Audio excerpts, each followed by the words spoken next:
Testing 1 2 3. Testing 1 2 3.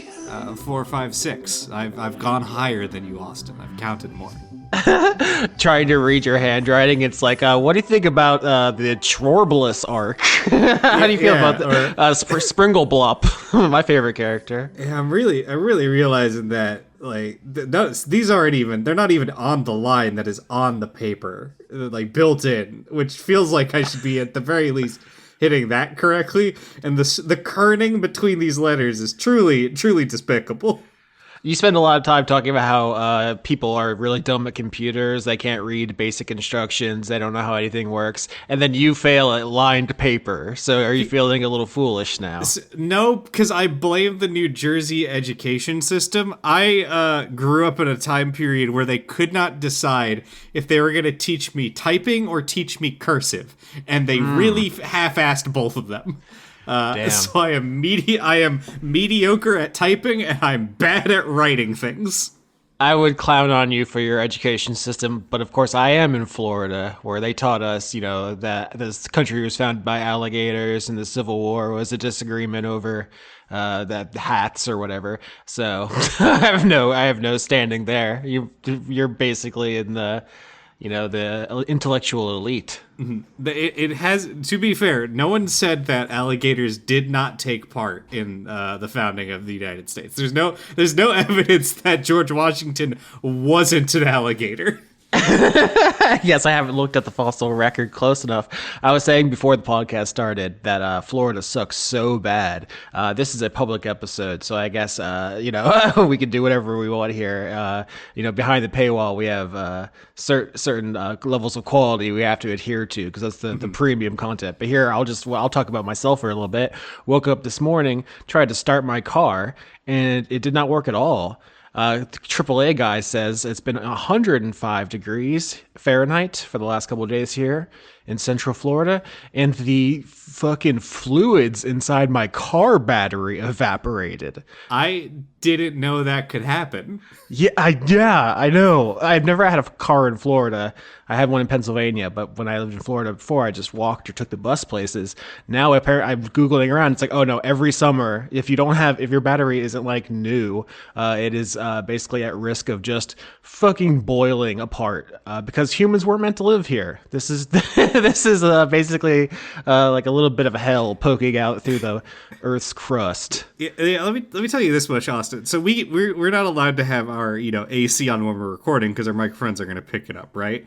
Yeah. If you made me record in 105 degree weather without AC on, I might come to Florida and kill you. I don't think either of us are surviving that situation.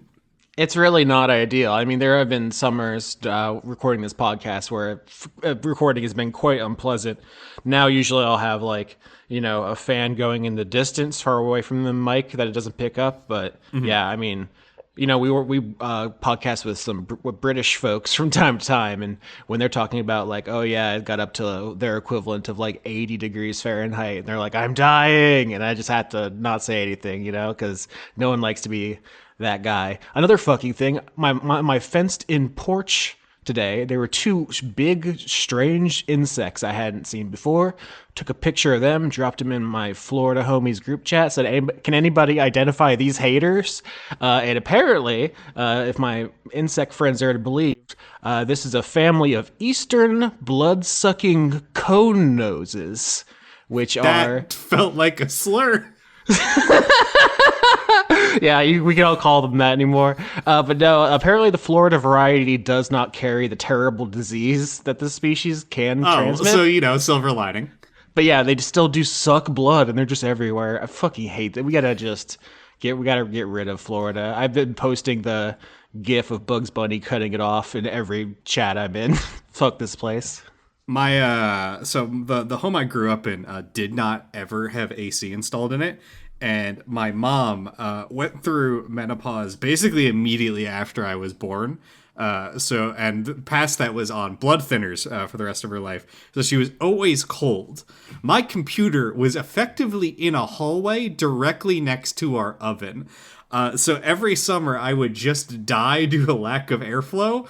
And the only way I could get by this is with a tactic I still use to this day that Maya despises, which is a wet rag. It's the only thing I can do to keep myself alive through the summer heat. For every episode coming out past, I'm going to say what? Like August in Dice Funk, just be aware I'm shirtless with a number of wet rags draped over me to keep cool. A lot of people I work with have strange podcasting habits. Leon Renegade Cut Thomas famously recorded every episode while lying down. I'm sure there's a lot of other stuff going on in the You like that one here. episode of I think The Simpsons where Homer sings best when he's lying down? And you got a rag situation going on. I should say 5 minutes into this recording that we are doing Crew Gunk today. We are in an interesting spot. The episode that just went out was the downtime in between the Andronicus and Desdemona arcs. And so in the normal course of the Crew Gunks, I have talked to each of the three players about their three characters. And normally we would circle back around and talk to Quinn about DiCaprio Devereaux's progress. But the Desdemona arc, Desdemona is her character's mother, is so rife with important stuff that I want to get into that it didn't feel right to jump into that. So I asked you if you wanted to come on and hit me with some, world building, setting, NPC questions, just a casual chat. I figured 4 or 5 softball questions, and then you came out and you said, no, I have 15 illegibly scrawled questions. Yeah, I'm not even sure some of these are spelled right. That doesn't seem like the correct way to spell specific. As I'm reading this over, yeah, I guess we can jump right into it. I've got a question number 1 here. You can read out who sponsored it. I will read out who sponsored it. I'm actually color coding these now. This is not interesting to anyone else, just for me. Faith and Valor cries, "Go team plain touched."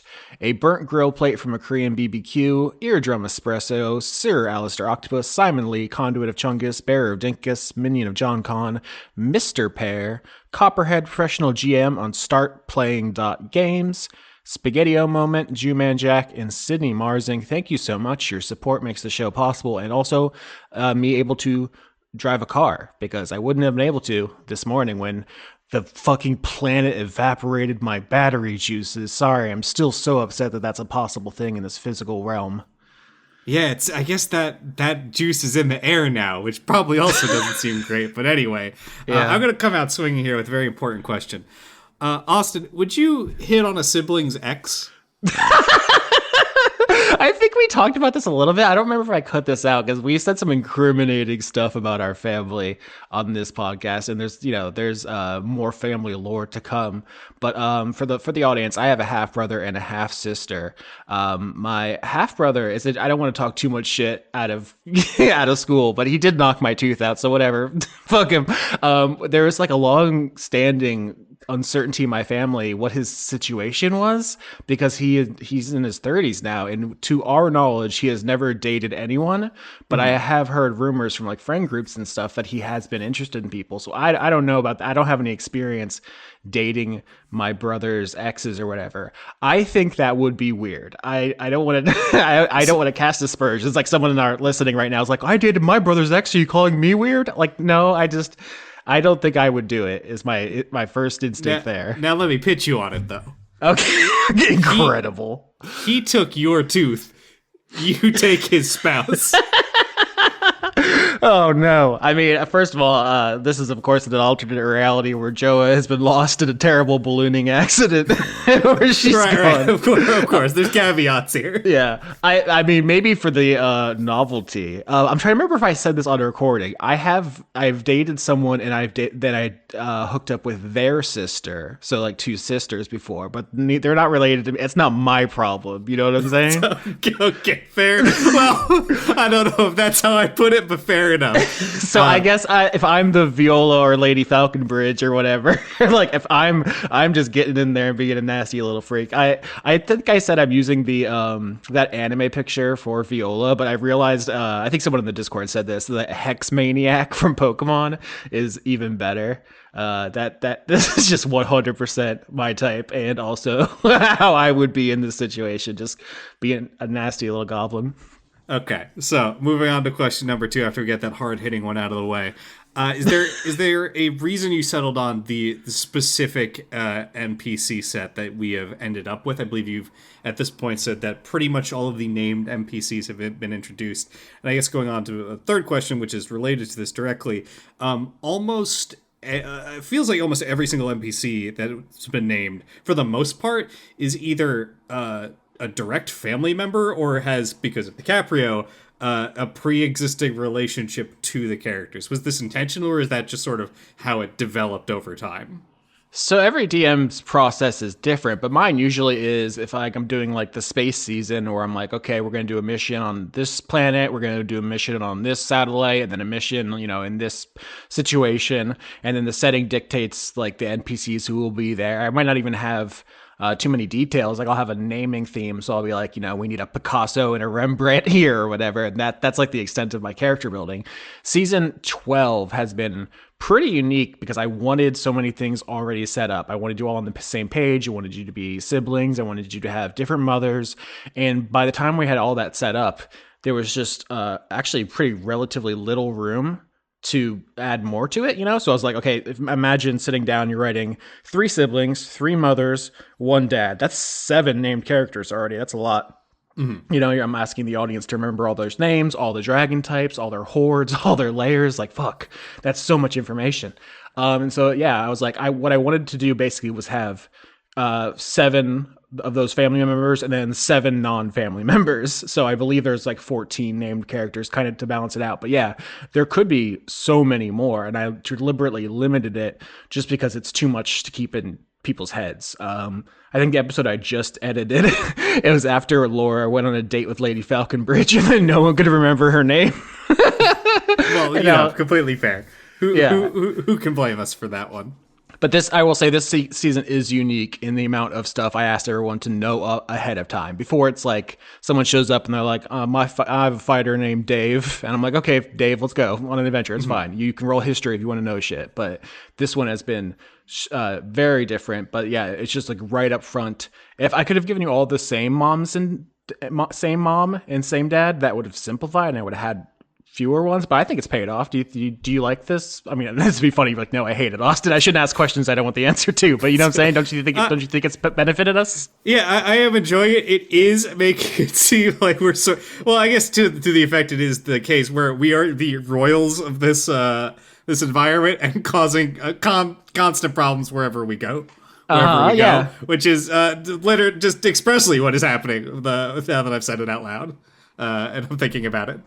That's some of the juiciest stuff in fiction. Obviously, big inspirations were King Lear, which is about a shitty dad and the kids. I was thinking about Succession, which is about a shitty dad and their kids. Righteous Gemstones is a thing I think about a lot. It's about a big family and their shitty family dynamics and stuff. It's like that stuff really appeals to me. I just read Infinite Jest, which is also about a shitty family and was a huge influence on the Royal Tenenbaums, which is a great movie about a bad family. It's just like, I don't know, there's so much great art to be made about these specific things. I don't want it to only be family, but also in like the Game of Thrones family royal politics milieu, like that's just a thing. Like people are always trying to elevate their shitty cousins and like kill off their treacherous nephews. Like that's literally just how the world has worked historically. So there's no reason to run from it.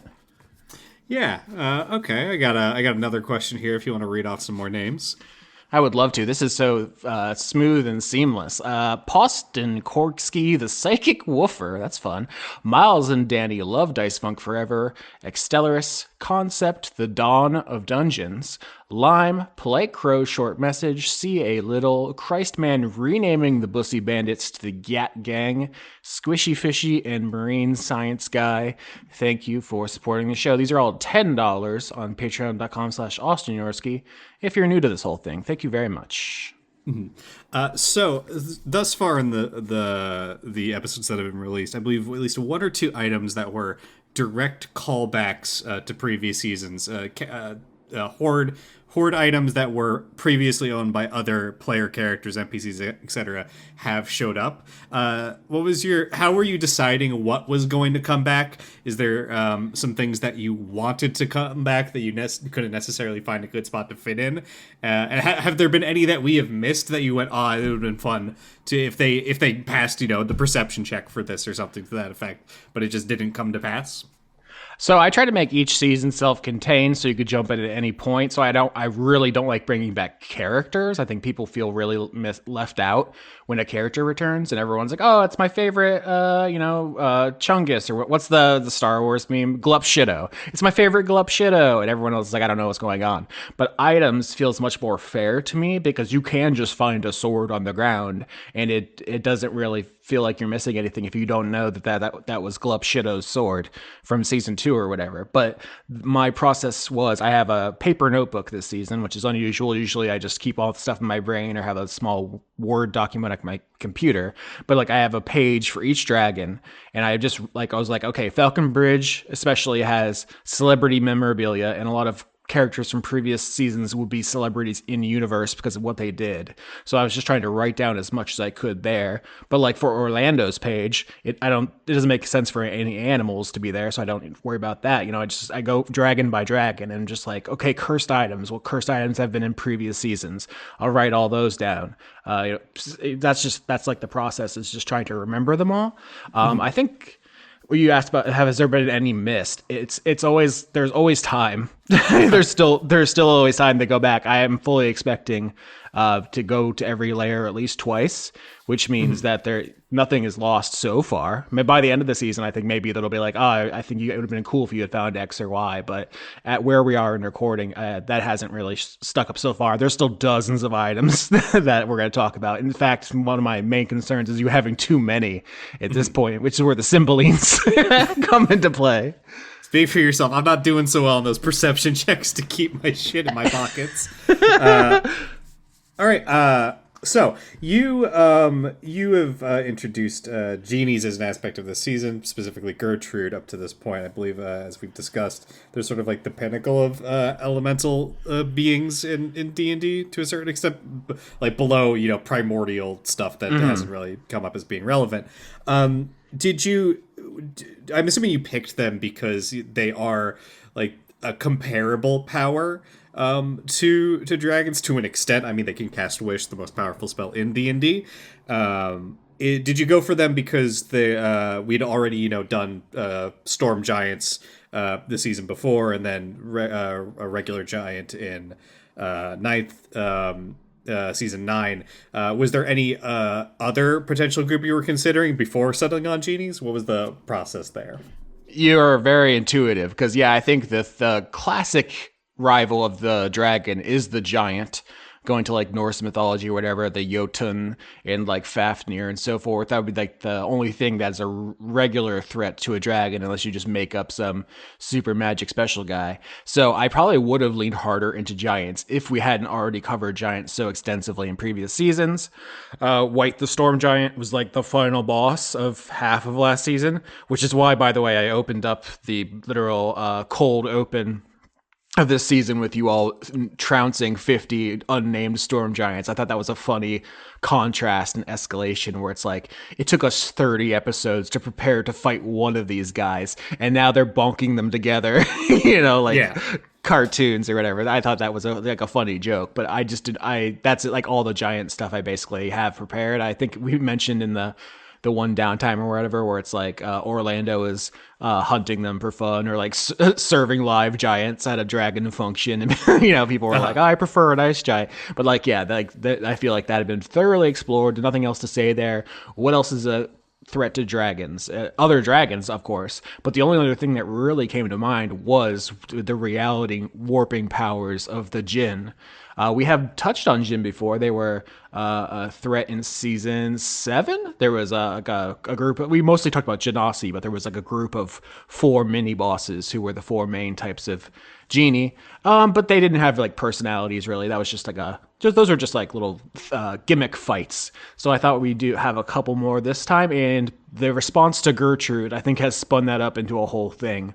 We haven't reached there in the released episodes, but Gertrude left and said she'd be back, and she is doing things off screen, which everyone's gonna find out about sooner or later. She's not at home playing Nintendo. She's out there. Yeah, she is moving and shaking, so to speak. Going off of that a little bit more on NPCs. Austin, where the half dragons at? Everyone wants to know where the dragons are because they always be fucking, according to general D&D audiences, but they ain't showing up yet. What's going on there? So we definitely have been thinking about some of that stuff. It's come up a number of times. We talked about like the role of monogamy in dragon culture and dragons being like territorial and horny and all that kind of stuff. I definitely thought about having like bastard cousins and half dragons and dragonborn and all that kind of stuff. It might still come up, but I like I said, I reached the limits of named characters really quick in my preparation, and I even with like only 14 named people like out the gate, there was like a bunch of small folk who started getting named, like Lace the Dragonborn and Keeper the Kobold, and then it's just like, oh, actually now there's like 17, 18, 19 named characters, so it's just all that stuff filled up so fast. But I've definitely thought about half dragons and Dragonborn. It's an idea that keeps coming up as we talk about things like Andronicus getting married to someone, which is still, is a plot point as of now that the audience hasn't heard the follow through on. But I'm thinking about it, but I also don't want to just do it just to do it, if that makes sense. Here's my thought: is that feels like something more like, a player could choose to knock someone up, like if Rex wants to wants to fuck around, that's fine, but I don't want to have my NPCs make all those kind of choices outside of all of your influence. So that you're the main characters. I want you to do the Game of Thrones stuff, if that makes sense. Yeah, I think that makes sense. I think it is something that's interesting to explore, and if it comes up, it comes up, because I think to like thinking about dragons, and the stereotype is of course that they're fucking everything all the time. There is something to be said about like the complex potential relationship between a 2,000-year-old super being and like a 20-year-old adventurer. There's a lot of dynamics going on there. I think like, at least with how I've portrayed Rex, I think he would personally find it kind of gross because he I think we mentioned the Invincible scene where the dad is like, your mom's kind of like a pet to me. Spoilers for Invincible, I guess. But yeah, that is the vibe where it's like kind of gross to be in a romantic relationship with this essentially a lower life form. Yeah.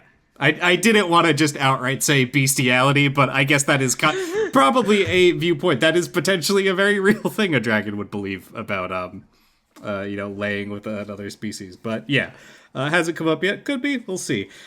Speaking of relationships, Austin, why are you so good at being a very catty mom?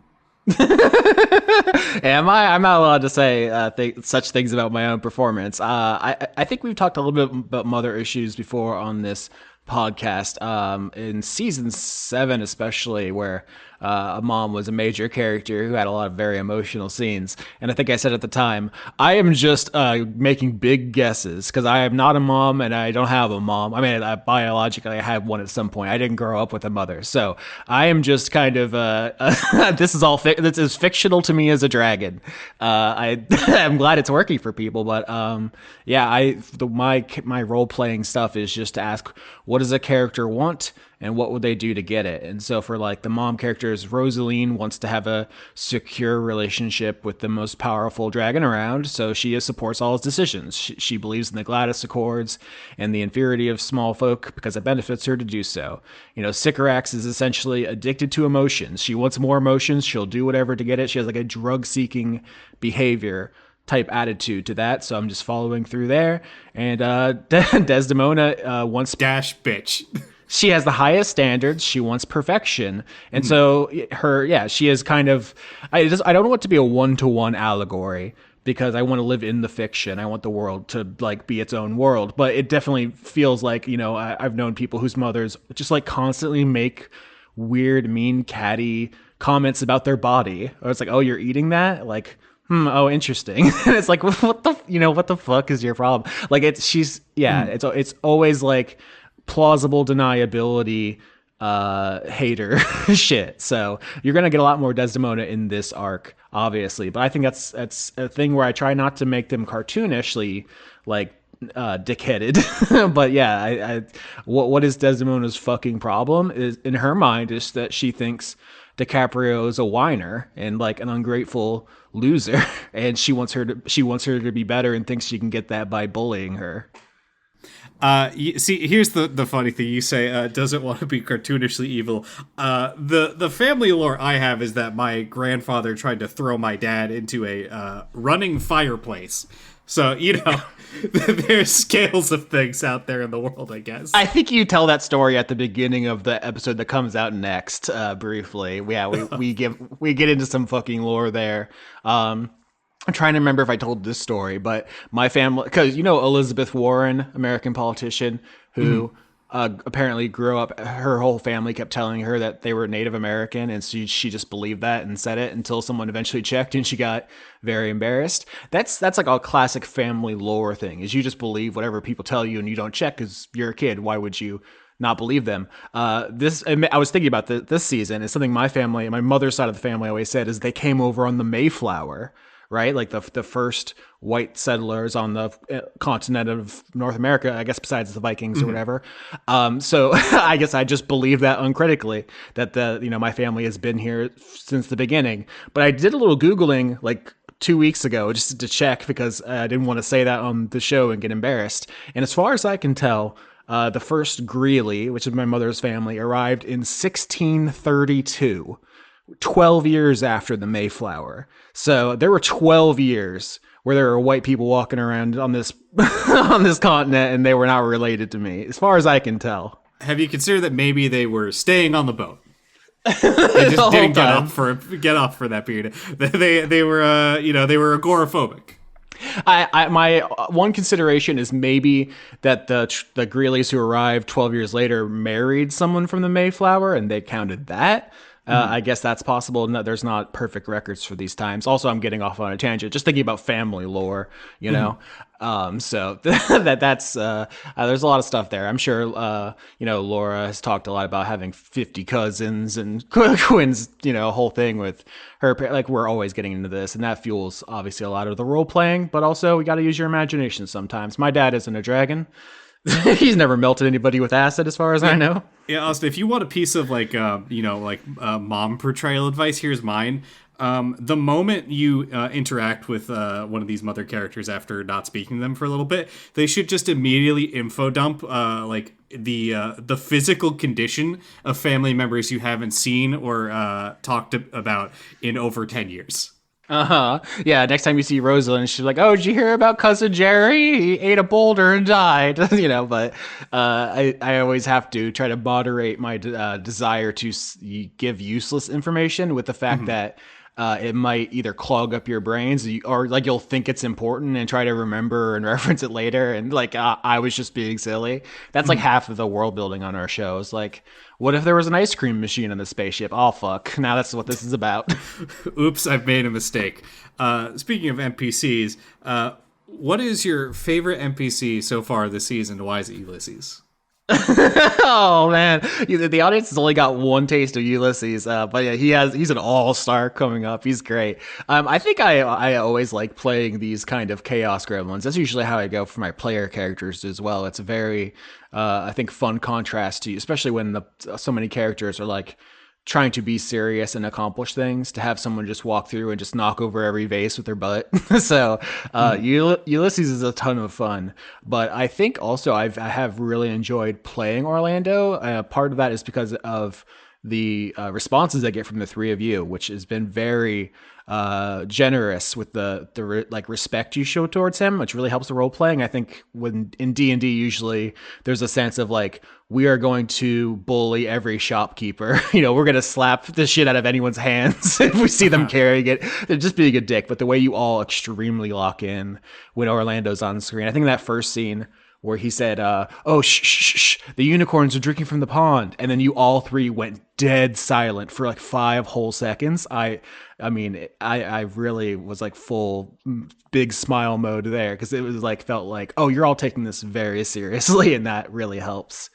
I believe 5 seconds later, that's it. He accidentally knocks over like 3 of the unicorns, flapping his wings. Great character moment. Speaking of Orlando, one of the things you I think mentioned before the season launched was that you weren't really sure how you were going to play him until you got into the moment. Are there any characters where you had an idea of how they were going to come out? And then, as you started to play in the space live on camera, they came out differently than you'd expect. I mean, I imagine you weren't expecting Quinn to constantly be refusing to remember Falconbridge's name in character. That's something you now have to deal with. That really tripped me up. That's so funny because I can't imagine doing that to someone you've been in a relationship with. But also, I guess it makes sense if you're like 100-year-old dragon. So, yeah, I respect that. The one that comes to mind for your question is Andronicus, who I thought was going to be a much more direct Gordon Ramsay character, just like a British dickhead, I guess. But in playing him, because I was trying to stay true to his motivations, which is just I want to try food. I'm just a gourmand. I'm just free will and spirit, and it just didn't feel right to have him yell at people all the time. So we're gonna get more of him, but in his arc, he is basically just a pleasant host who's trying to do right by a baby, which is not really the you donkey kind of vibe. So that's the one that comes to mind as far as biggest change from the original. I still have more questions if you have names you need to read out. I do. I think I am obligated to read these names, but it's also a pleasure and a joy. So I'll say Brent, still every episode of Dice Funk Goatly, a job having, tax paying, poem writing, autistic werewolf. Wow, very responsible. Dr. Goatman, Kyle Ambler, Bim Bum Booter Booter Bod Bim. Fuck, they got me.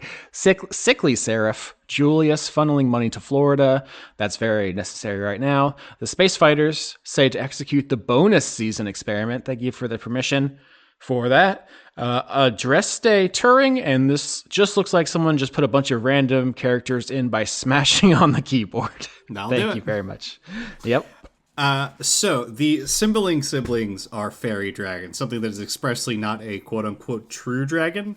The draconic is like a greater class of creatures in D&D. There's like a wide variety that encompasses besides just true dragons. Are they meant to be like the sole representation of that, the rest of that other there?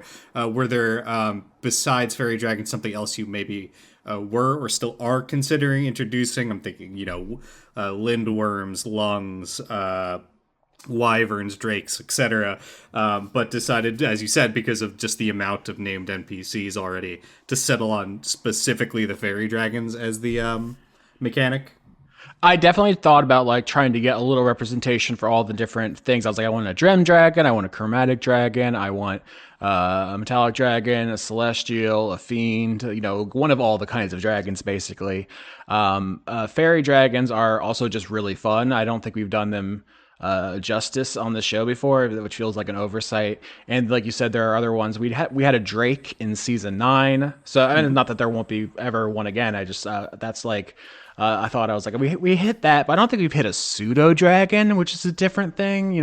Also, I don't know how much our audience cares. Like there's some people like you who have this deep knowledge who are like, I'm waiting for the Linorm, but I'm looking for places. I think you and I previously said into a microphone that we want to have a Nidhogg who is a Mexican mole lizard, which is an extremely cool looking animal. So I'm honestly just straight up looking for an excuse to throw that in there.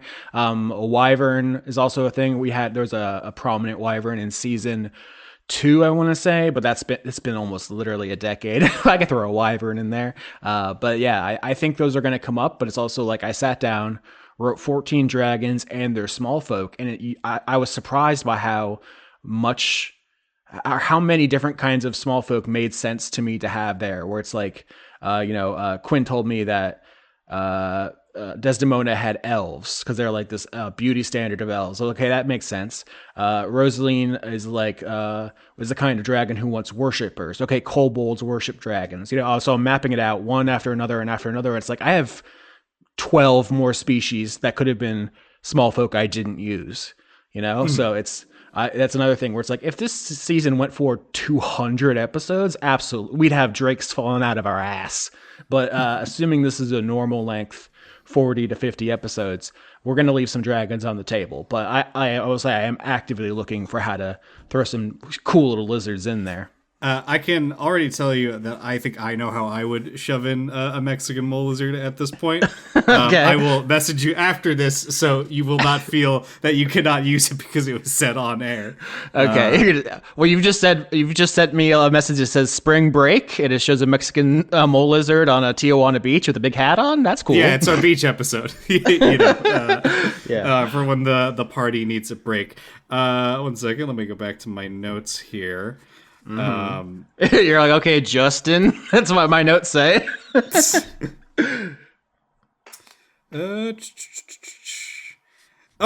So this is the first season where characters have actively returned to the old world. I believe that was what Rex did in the latest episode that came out. How do you feel about establishing, I guess, what is going on in this, the abandoned former dead setting of Faerun? I guess. Is this like an interesting space for you to explore? Is there anything that you're hoping might come of this in the future, or is this just like to you like a one and done thing for at least for the time being?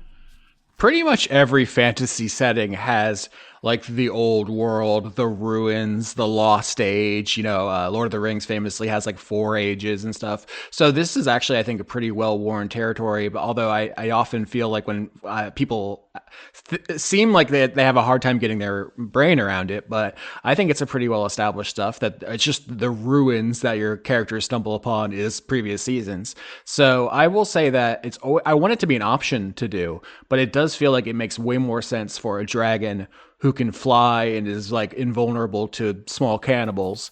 As far if any season we were going to go back at all, this is the one to do it. But looking ahead to like the 6 seasons I have in a document, I don't see us going back with any regularity in the future. So I like that Rex is looking through the old world for the for the secrets of Goldicus Anglesmith. That was one of my other questions. Your thoughts on my naming convention when you're doing these very nice Shakespearean themed names, and I come in here describing a character based off of the thing they do. And Humdrum Deep Breath, which I think you got from a dwarf name generator. It's funny. It's a funny contrast, right? If we all brought the same stuff to every recording, it would be. I could podcast with myself. The reason this show works is I think is everyone has different sensibilities. I thought Goldicus Anglesmith was funny. That's why I named the episode after it.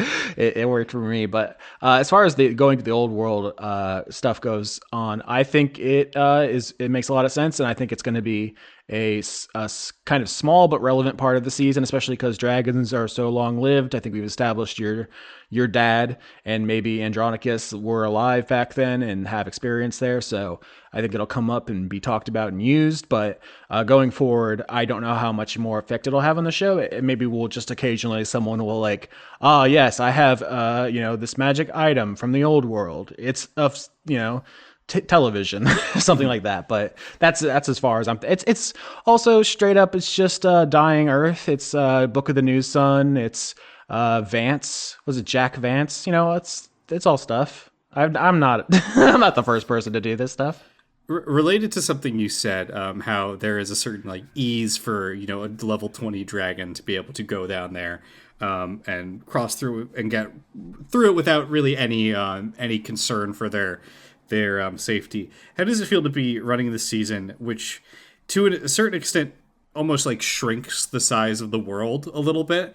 We're obviously contained to the dragon environment that we're in, but there would be very little stopping us from we've referenced Rex going out to other kingdoms and just robbing them. How does it feel to, like, I guess, bird's eye view the entire world in that way, like reducing the distance that it would take for these player characters to really just fuck everything up for everyone. It's certainly a novelty. I wouldn't want to do too much of it, but as far just for a year, it feels like, oh yeah, if you want to go throw something off the edge of the world, you can do that. If you want to go to the pre-apocalypse, you can do that. If you want to rob a king, you can do that.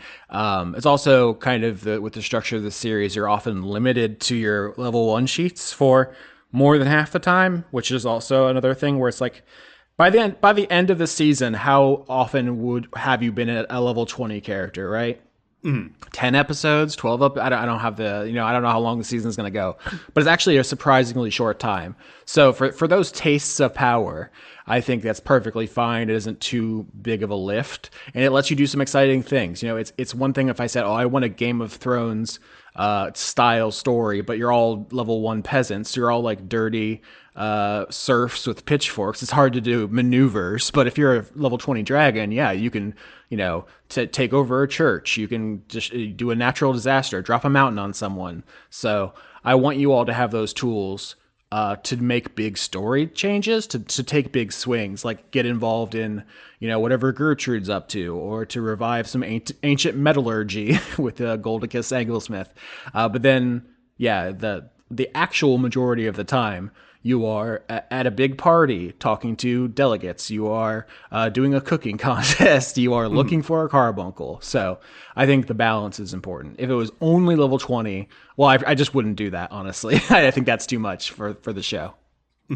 And conversely, probably all level 1 gets a little bit a comedy of misery, was what I would probably describe that as. Yeah. Then again, I also like things like Warhammer Fantasy, where your class can just be Ratcatcher. Yeah, I think there's something to be said for like a Call of Cthulhu style one hit point wonder, where it's if the Deep Elder one finds you, you're toast. So, but I only wanted to do that for a short period. I think there's an upcoming episode we're gonna record where it's gonna be like, hey, you all didn't save the medical device from Enobarbus's lair, and now you really need to think about your moves here because you genuinely are going to get mangled if you aren't careful. So I'm excited for that. But if you get through that part, then it's time to go John Wick on some fucking guys. Yeah, I think that's the gist of most of what I at least have written down here. When it comes to world building this season and the setting itself, is there anything you want to speak out on that maybe hasn't been stated outright that you wanna reiterate, or things that you particularly enjoyed writing that have not been maybe necessarily examined in depth? Well, I will read some more names right quick. I will say Eric Ogren completely missed the Patreon tier update. Dan, father of Dan, the most forgetful fish. Is that your dad or is that your son? My dad's name was Steven, so I'm assuming this is my kid, which is a problem because I'm not paying child support and you can't make me. Also, Chase Sterling. Man, my other patrons are going to be really confused. Tara is giving money to say hi to all the pets. Egon, Philip Mitchell, McIlvain's spirit of characters inspired by dice funk such as Amanda Starr Melbeck, 666 Neopet 666, and the Peroni. As far as the world building goes, one of the things I really try to do, maybe too much, is to dole it out at a very slow pace to not overwhelm my players and the listeners as well. So it's not a sense that like I haven't got to something or forgotten to say something. It's just like we'll get there next month. It's like there's layers you haven't been to, there's hordes you haven't seen, you've met all the characters, but at this point, like, I don't think the audience knows what Viola's place looks like, so there's all that stuff to get to. There's also the elements from season 9 when we made up the dragon biome. There's like stuff there that's like, yeah, you could at this point know that stuff if you're a longtime listener, but like we'll get there eventually. I'm not like trying to rush. For the thing that comes to mind is duplicating magic items was something that Gladys invented in season 9. I've told you it's on the table for season 12, but it hasn't happened yet. I'm not in a hurry. You know what? You could never duplicate an item. That's fine. That can just be how the story goes. That's what I was going to say here. I wanted to ask you how are you going to feel? Because it seems like the way our characters seem to act, we have a certain level of, well, why would we give someone else access to something that we have? And there's a real chance we might get through all, 40 some odd episodes and never hit that duplication button. Uh-huh. I'm fully prepared for that. I think it's a great commentary because Gladys's motivation in season 9 was like dragons have been infighting for centuries about valuable magic items. It would create equality. It would create peace if we could duplicate stuff. That sounds great on paper, but in practice, I don't want to fucking share my shit. That's just like a real honest observation about people's psychology. Yeah. Dragon psychology, I guess. But obviously we're all humans doing the show, so I think that says something. If you it's not a real choice if you have to make it. Yeah, I think there's also maybe I'm underscoring what's happening a little bit. It's the difference between owning a painting and owning a print of that painting. Yeah, I want to honor what Gladys invented, which is a true duplication. But I bet subjectively to the dragons, even if it is a perfect copy, they feel like it's less special. If you can get everyone in the room has Excalibur, then no one has Excalibur. Yeah, and that's what I've at least tried to voice with Rex, I think, up to this point a few times in character. And it's it's somebody put in the effort to make this, and then someone hit copy paste. There's a difference there at the end of the day. Yeah, I think it does speak to I guess the nature of power that Gladys makes this thing, and I believe she was also it'll help the small folks so much. And then this is where the end result is now. People going, well, I don't want everyone else to have a nuke. This is my nuke. Uh-huh. Yeah, absolutely. It's funny. I just remembered a thing I wanted to say about small folk was just that term. I thought it came out of my brain where I was like, what would a dragon call the little people who run around the feet, run around our feet asking us for stuff? But it's from snack. Game of Thrones. Huh? Emergency snack. Emergency snack, yeah. But it's of course from Game of Thrones. I just forgot that's where I got it from. That's what they call peasants in that universe. It helps that they are literally small in comparison to the player characters. Oh, this is a question for Dan, I just remembered. Austin, why the fuck you making up puce dragons when you know I'm colorblind? Why'd you feel to kind of dick shot me like that directly? Oh fuck! I'm so glad we got here. That's great. I was literally thinking about this morning because of colorblind options in video games. I was listening to a podcast by Jeff Gertzman, who's colorblind. He was talking about how all these video games who have colorblind options, they don't fucking work for him. And he did a whole thing about it. And I was thinking about you and how you were like, oh, I bet Ulysses and Orlando are related because they're the same color. And they're just, to me at least, color is, a subjective thing, I guess. They just straight up do not look similar at all to me, even though they look similar to you. Yeah, can't see it. Don't know what to tell you. Yeah, I know. You posted. You're an incredible painter. If people don't know, you posted a painting you did of a dragon, which you said was like a tribute to your leopard gecko you had. And to me, the painting looks very much like a Gila monster and not like a leopard gecko. But to you, they look the same. Yeah. To be fair, leopard geckos come in 20 different colors. They're a very popular breed. But yes, I do 100% get your point. I can't see these colors. I did look up puce and then did not know what I was looking at the entire time. Yeah, what that was I was trying to think of when I sat down to make dragons. I wanted a couple of quote unquote normal ones, relatively usual ones, and then to get a little weird with it because people have seen.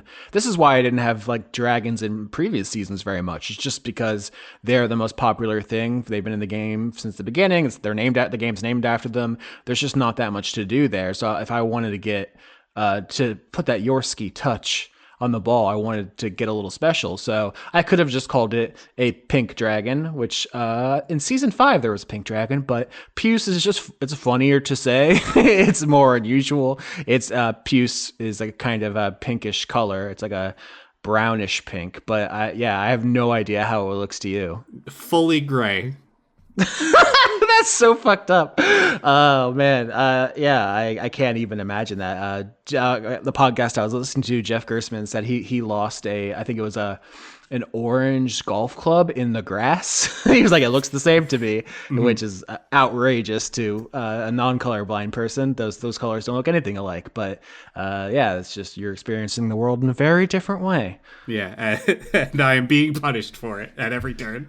But yeah, that's why there's some unusual ones like Enobarbus, the barrel dragon. There are barrel is a gem that encompasses a number of different colors and formations and stuff. I'm not a gemologist, but my understanding, at least, is that there are dragons in the game who are gems which are considered barrels, but there's no just barrel dragon. And I thought that was interesting for a chameleon, which has all these different possible colors and shapes. I also didn't specify.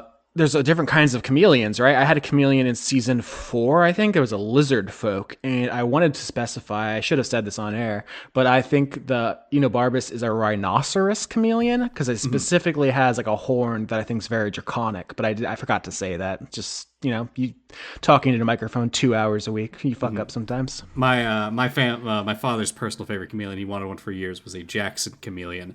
What I was going to actually ask was something you've done is you have expressly stated that pretty much every dragon we're encountering, you're basing off of visually a existing lizard, which generally isn't the D&D's main tactic. As you said, you've introduced all of the main characters for the most part at this point. Is there any lizard that you were like, ah, fuck, I gotta make some cuts here? What am I going with? Oh, absolutely, yeah. I mean, I'm not a herpetologist, is lizards or Yep. reptiles at least. But yeah, I sat down and was just like googling coolest lizard, sickest lizard, raddest lizard, just like looking at them all and trying to assign them where it makes sense. And there, yeah, a bunch of them didn't make the cut. Monitor lizards are really cool. I guess Komodo dragons are kind of monitor lizard, but Mm. your more standard monitor was one I thought would be cool that I didn't get to use. That's off the top of my head. Also, there's a variety of skinks and anoles. I think I don't want to call them anals, but that's how the word looks to me. Yeah. I think later in an episode I say lace. DiCaprio's small folk is a blue-tailed skink, just because I wanted to throw that in there. That's the kind of shit I'm on, where I'm like, I have 10 lizards I didn't get to use. I'm going to try to see if I could sneak them in there somehow.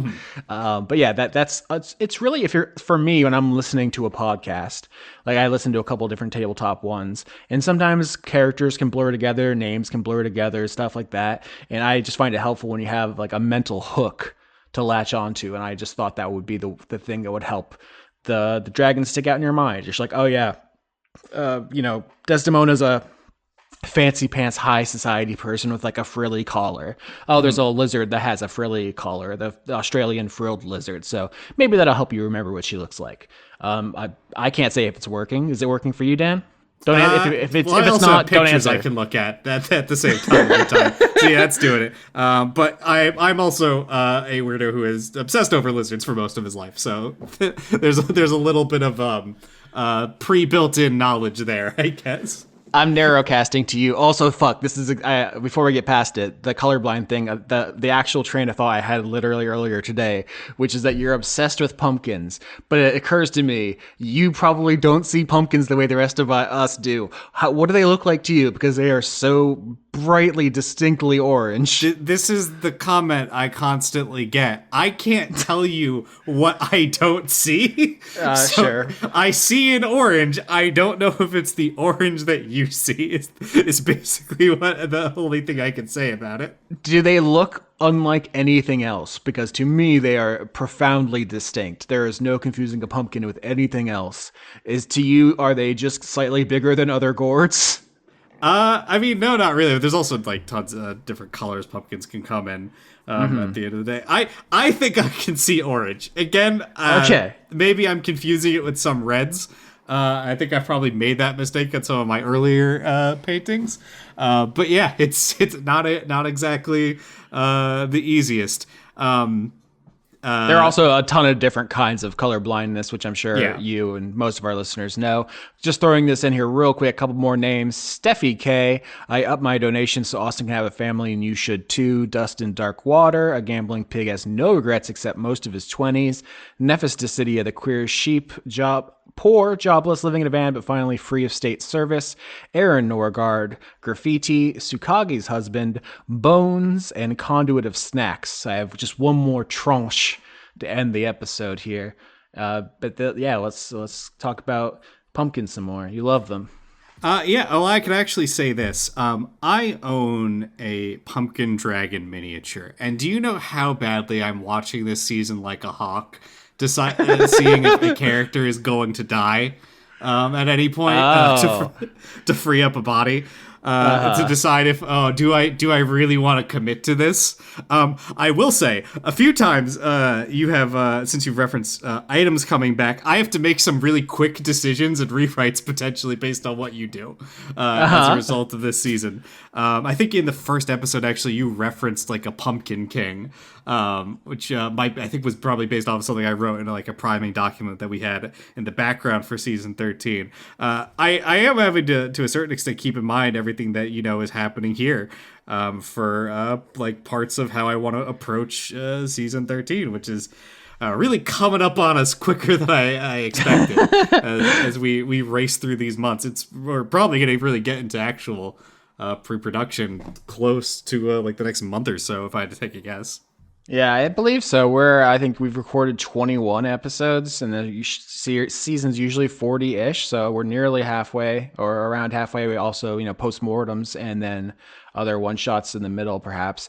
But yeah, the thing about the show is there's so much to draw from. I've never run out of ideas. I've never found myself saying, like, oh, I don't think there's any material to work with. So that's never the problem. It's always just paring down what to focus on. You've just posted the pumpkin dragon. That's sick as fuck. Holy shit. That is the main issue. Like, just I guess going back, since I think we've covered a lot of season 12 right now. If there's anything else you want to add, feel free. But just thinking about as I prep more actively now, I'm more often than not choosing what am I going to cut here for what I want to do, rather than what do I want to add at this point. Yeah, Because like I you could said, have had 50 dragons. I without repeating. Like it makes sense to have families of dragons where it's like, oh, this is the Jeffersons. They're all ruby dragons. There's 15 of them. Like you could easily we could do this for the next 10 years. But yeah, it's all about editing. Yeah, there's also, I guess, something to keep in mind that as has been established, because dragons are so long lived, if we, let's say, killed an NPC dragon, they will be able to get put in the queue, brought back through the resurrection cult, and come back. Whereas if, like, I'm, running season 13, and there's, like, an NPC you guys don't like and you kill him, he's probably not coming back, at least in the terms of this season, or at all if they're, undead or whatever. We mentioned in a later episode that the euphemism in the Dice Monk world is I'll put you in the queue, which means I'll kill you, because the resurrection cult we established in season 11. But we did, if you haven't listened to that season, basically at the end people decide how resurrection works, and there's a slow lane, basically, which is you have to wait in line. It could take hundreds of years for every season of Dice Funk. Besides this one, that means you're out of it. You're gone. And then there's the fast pass lane, where if you become a member of the Church of the Riddlefish in some way, you can come back faster. And that may have an effect on, say, pumpkin season. That's up to you, of course. But Dragon Season is unique in that you really can't wait people out. They're going to come back. So it's interesting. It's a unique world built. I guess it's not really unique because Dungeons & Dragons has true resurrection as a spell. It's, I guess, depending on your DM, people are always coming back as long as the story makes sense for it. But we talk about that more because it's a social dynamic the dragons are aware of. It's like, oh, you're going to kill me? Okay, I'll see you next Tuesday, idiot. Yeah, with we're playing on a level that most like even most level 20 characters, we're hand waving like resource issues all the time, just because the nature of you're a rich fucking dragon, and more than that, we are the children of the most powerful dragon. I believe in the Andronicus arc you established that other dragons either tend to submit or get out of the way. If they're not high enough to go dick swinging, because they're afraid of reprisal from our death lizard father. This is such a cool picture of this pumpkin dragon you posted. I didn't even think about, because you have established that harvestkin, a species you came up with, basically colonize the bodies of the dead to make new species. Not quite zombies, but like zombie adjacent. That anyone we could kill could come back as a pumpkin in a later season. So another great aspect. I'm trying to remember the thing I said about the pumpkins this season. I think I might have said something about the Skin King or something, but I don't remember. I'm saying shit constantly. It was the first episode. I think you referenced some sort of like border dispute with giants, and then mentioned something about a pumpkin king. The Skin King is something I threw out. I think originally in like fuck, was it like a season 12 Crew Gunk episode? Not season 12, season 11 Crew Gunk episode or something. I have stuff written for that. So, in 9 months, we'll see what happens. I think Laura mind crushed one of the giants, and it started yelling like, "Oh no, the pumpkins are here" or something. As if I had to make a guess, it was like, "Oh, we're being attacked by the pumpkins." But I don't, the implications of that could be anything. You could say, "Oh, they had a border dispute, and now it's over by season 13. Don't worry about it." Or you could, you could fold that in. There could be pumpkin giants. I mean, they're season 11 spoilers. There's at least one pumpkin giant. I'll tell you that fucking much. Yep, and I can say this just generally about season 11. I have reached out to at least one sculptor at this point because Oh my God. there's a few things I'm trying to get done for this incoming season. And I want, at the very least, if I can have it happen, painted models for some of the things that I'm referencing. I know, Austin, you love to use like Magic the Gathering for your reference points, often for art. I think the picture you're using for Rex is a card. I'm often using miniatures as my main point of reference, and if I can get a exact custom 1-to-1, I'm gonna do it. I think I've said this before. Every DM has their own style, their own preferences. Sometimes people call for certain roles and others don't in certain situations. In previous seasons, in early seasons especially, I did have more elaborate visual elements. I had, like maps and stuff for the players to interact with, but I just found it didn't enhance the audio experience. So I have pared that back to, there's like 5 magic cards in our Roll20 that basically represent the important stuff, and everything else is in our minds. But that is by no means the only thing. I think Laura did some more elaborate stuff when she DM'd some season 10. But also, I'm basically going to take my hands off of the wheel for a number of things. You're going to do a lot of DMing season 13. Both Quinn and Laura have expressed interest in doing future seasons solo, so we'll see if that happens. I don't want to promise anything and plans change and people be disappointed, but it might be years before I am the solo DM on the main show again. We did get permission, you heard in the credits, to do the bonus campaign. So I'll DM that. But, at a certain point, we might have, a lot of different stuff going on. I hope that's exciting for people. Yeah. Yeah, I'll say this. I guess as a final tease there. I already have character art for I guess what would potentially be the bonus season for season 13, and it is a very different character than Rex. I'm going in a completely different direction that I think will be pretty fun and thematic and on point for what we're doing. I think we've hit a lot for this for both this and I think we've hit a lot of points for season 12 and season 13 at this point. Anything you want to add, Austin, as we wrap up here? I think this might be the longest crew Gunk of all time. It's very funny because I thought this would be the shortest one because it was, less structured. But we have a lot of fun talking together. That's why the show works. Last names I want to read for the supporters of the show are Kaniku Fan, A Good Brent, Blue Sky Bitch for Let's Talk About Snacks podcast, Midlife Stasis, conduit of finally changing his Patreon name for the first time since season 5, Bleaker, Ebrend, Jeffiet is a good YouTuber, Matt Lackitz doesn't have the mental energy to update their Patreon name anymore, but still listens to every episode avidly, and Francois V, a deleted scene and everything everywhere all at once. Thank you for making this show possible.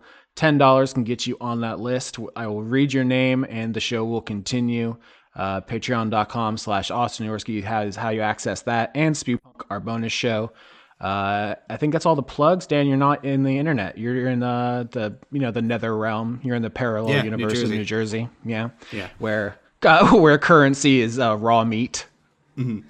Also, I don't know if you have this experience. When you see like a car from really far out of state, do you get confused and possibly a little bit hostile? No, I really don't. Florida is a tourist destination, so they're just constant. I don't. It doesn't even faze me. Yeah. The areas I'm in aren't, and occasionally I saw Alabama today, and I got really confused. No, that's a normal day down here. Do you have a lot of blood-sucking insects down there, up there? Frankly, during the summer, yeah, there's mosquitoes. That's a problem. Uh, I grew up in the woods, so I'm used to insects. Maya will see a ladybug in the house and start screaming that we're infested, that we have to get out of here. So we both have a very different reaction. You ever get lied to by an exterminator? No, what were they just telling roach pork pies? What are they doing? So my original home had a cave cricket problem. They just started showing up one day. Well, why are you living in a fucking cave? I'm not. I don't know why they're called that. They just lived. They were just in my house. If you're not familiar with cave crickets, they're these huge fucking crickets, gigantic, fat body little monsters with the quickest reflexes I've ever seen. And you got like they're big enough that you can't just like use a fly swatter. I was using a whole roll of paper towels to beat these little fuckers to death. And we had a pest service come out like quarterly to spray for things like bait traps for mice because we live in the woods and they try to come in during the night. And we had asked them like, "Hey, can you do anything about these?" And they went, "Sorry, no, there's nothing you can do for them." This went on for like their 2 house years. now.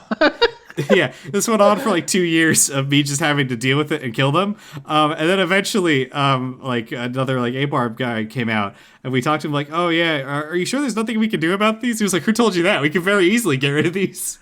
What the fuck? Yeah, I don't know what that is. The guy just didn't feel up to it that day, or do they not have the correct tools, or what's going on there? Because that feels like turning down work. So I sort of went through my own like Helldivers bug experience for a couple of years there as I stood the line because my 72-year-old mother was definitely not doing it herself.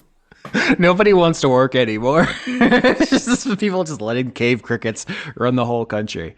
But no, Joa is a very rural person, so she'll be like, "Yeah, I'm gonna go hang out with my family in the woods and get covered in ticks or whatever." I'm like, "That's fucking insane to me. I would hit myself with a semi truck if I found a single tick on my body to get rid of it." But she is not even slightly bothered. I mean, I'm from Florida too, but there are 3 different Floridas. There's Panhandle, there's Everglades, and then there's North Cuba. So I am not from the part she's from. My take on insects is that there's like a number of bugs I would happily keep as like a pet. Like I'd love to have a scorpion as a pet. I really wanted one when I was younger. But there's a difference between a insect I have let into my house and one that is there as sort of an intruder. And there is no quarter given if you have intruded upon my domain. You forfeited your right to live if you have made that mistake. Of course, there's a difference between a guest and someone just walking into your house. Even if you would have invited them, it's off-putting if they just kick the door in. I guess to wrap this all up with creepy crawlies and family stuff, I will say my brother did have a pet scorpion. And I don't remember how that ended, but nobody got stung as far as I remember, so it all worked out. He also had a turtle. We had a bunch of weird animals. I had a ferret. All right, now I got to flex. My dad had 30 turtles, 10 snakes, 2 monkeys, had an option to get a baboon or a lion. The Bronx was crazy in the 70s, people. I can't even decide what's the craziest one. There's so much to choose from. One of the snakes, I think it was a python, just escaped one day. They never saw it again. I assume it's still running as a train in the subways of New York City. Oh my god. That's such a huge problem down here is invasive pythons fighting our alligators. Sorry, that's a big issue going on in Florida right now. Do you know how badly I've wanted a caiman as a pet? If they didn't get to be 4 feet long, I would have probably done anything I could to own one. Yeah, I mean, I think there are a bunch of animals. We could go down this road forever, but I will say, if there was some way to get a non-lethally sized bear, God, that would hit the spot. That would go down so smooth just to have a little tiny grizzly bear in my house. Fuck. Mm-hmm. Or like those elephants that got real small when they got left on islands. That makes it sound like they got sad and lonely and that shrank them rather than evolution. But Or like a really elephants. tiny whale. Aw, yeah, just in your home aquarium, you just got a tiny beluga in there. Everything. Most animals would be fucking awesome if they came in a tiny version. Yeah, I think conversely, big animal small, great. Small animal very big, terrifying. Fucking Not great. horrifying. Can you imagine a flea the size of a minivan? No fucking thank you. Or just like one really giant aggressive squirrel. Yeah, squirrel the size of a polar bear. Not so fucking cute now, huh? Give me the nuts, or maybe you can leave alive. Could you imagine the damage elephant-sized beavers would inflict? Yeah, that's the end of all wooden buildings, pretty much. End of all wooden buildings, you're never gonna have a consistent a series of rivers and floodplains. You go to take a shower and suddenly someone tears a hole out of your wall. Yeah, the humans are losing the war against the beavers, and they're taking all of our infrastructure out. Every time we think we can get some kind of foothold, they destroy a dam and just completely demolish all human civilization. They're awesome. And their anal secretions make vanilla candy. All right, folks, have a good night. Reaching out to catch the sun, to hold it in hands, longing for something strong, to hide our weaknesses. The light may disappear, nothing is meant to